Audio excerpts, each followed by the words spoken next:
à ce que ñu waxtaan dans la sérénité te jël Sénégal teg ko ci kanam dans la vérité pour fexe am des consensus forts mais qui sont aussi progressistes man syndicaliste laa woon su ma déggee syndicaliste di def yenn revendication xam naa lu ci maandu ak lu ci jaadu ak lu ci jaadu. Très bien. xam naa li ma ci mën en tant que président de la République et avec ak gouvernement bi xam naa lu ñu ci mënul luñ ci mën nañ ko def nañ def sax lu ñu mënul mais dafa am foo xam te ne bu fa eggee ñu ne leen lii c'est impossible te mënuñu def ay contorsion budgétaire ba jël ko en charge noonu lañ leen koy waxee buñ ko comprendre le Sénégal ne s'en portera que mieux mais buñ ko comprendre ñun ñëppay am jafe-jafe. am na solo loolu monsieur le président dañuy jàll ci beneen pàcc bi nga xamante ne la ñu jagleel situation politique bi ku ubbi baal bi mooy Sidi Diop bu quotidien Le Soleil ma leen di ko rappelé waat rek ku ci nekk benn question nga am bu sa tour jotee ngeen respecté loolu comme ça waxtaan bi gën a jëm kanam.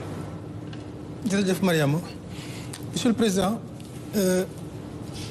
souvent en opposition